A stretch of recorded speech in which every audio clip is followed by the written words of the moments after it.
What's going on, YouTube? Leisure here once again, this time at you again with some more Honkai Star Rail. And well, man, oh man, we got a lot of stuff coming our way. We have Dan Heng on banner right now, who is cracked, broken beyond all reason. He's the strongest DPS in the game right now. He's on top of all the tier lists. People are talking about him. They're like, oh, Dan, you're so beautiful. I love you, this and that, blah, blah, blah.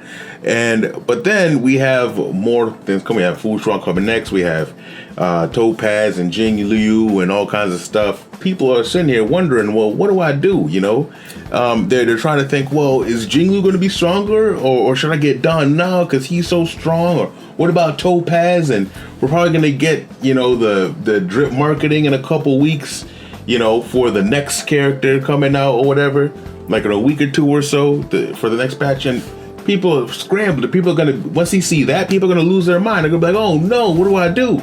Well, I'm gonna tell you one thing not to do. I'm gonna tell you not to do is chase the meta, all right? What I want to talk about during this video is basically kind of just sit down and have a short chat and tell you why I don't think it's worth to chase the meta in this game. Now, people are going to think, well, maybe I should because we have MOC, whereas chances of us getting more other MOC floors, because we got one for other planets, I probably want to get the new planet, we might get another 6 floors. We have the Swarm Disaster, which I beat on level 5 with my beautiful Kafka. It's a new permanent event that's really hard, so people are thinking, well, maybe beginning meta is going to be the way. I'm telling you, no, don't worry about that, right? I still say get who you want. And the reason being is because, well, let's take the Swarm Disaster for example. Right now, the Swarm Disaster is harder than MOC in my opinion, right? A lot of people are seeming to have a pretty hard time at it, you know, depending on how lucky you are with the power-ups and things like that, right? But I beat it with my Kafka, and floor 4, I beat it with my Sealy. When it comes to Dan Heng, who I skipped, I was still able to beat everything, regardless, by playing with my 2 favorite DPSs, Kafka and Sealy. Now, that just means that, okay, well, when Jingliu comes and when TOPAZ comes, I'm sure you'll be able to beat it with whatever one you pick too. I don't have Xuan. I think Xuan is going to be the most valuable unit you can get out of all of them. But I don't have Xuan yet, obviously, because she hasn't come out yet. But I'm still able to beat all the content, right?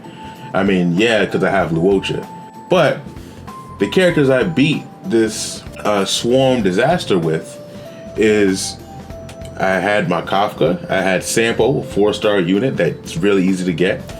I had, of course, Luocha, but then I also had Fire MC. So like these are units that are regularly easy to get, you know, besides, you know, Kafka and Luocha. This comes to show you that no matter what you have, you can make it work. Just today I beat floor 4 with my Blade E0. My Sealy's E1, and I beat everything with her too. So my point really is to say that the characters that you choose to go with are all you really need, right?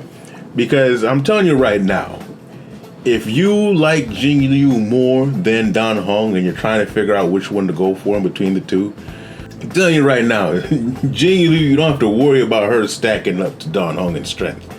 And with that being said, I do think that all future units are going to be within that same realm.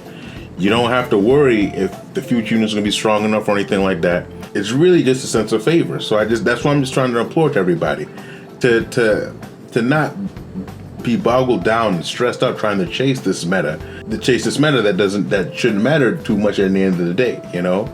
I've talked about meta before, and my real idea and sentiment towards meta is more of a fact that I do think that meta should be used in order to strategize and teach you how to use the units that you do like, okay? So using meta to say, okay, well, I have Kafka and it's meta to use Kafka with Sampo. So if I want to know how to use Kafka correctly, then I choose Kafka with Sampo. If I have Blade, it's meta to use Blade with Bronya. So I'm going to do that, right? Things like that. It's meta to make sure Blade is using the HP set. It's meta to make sure that Sealy is on the Quantum set. Things like that. You know, using meta to maximize the units that you do like is the way to go.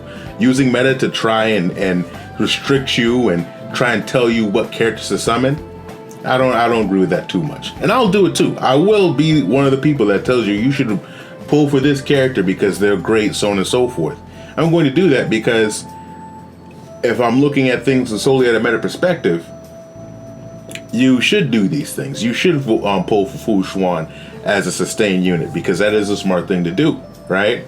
But you don't have to do that. And when I tell you you should do it, I'm not trying to pressure you in order to do that. I'm just trying to, if you're on the fence, I'm trying to help sway you in one direction, just so your accounts can be in the best shape.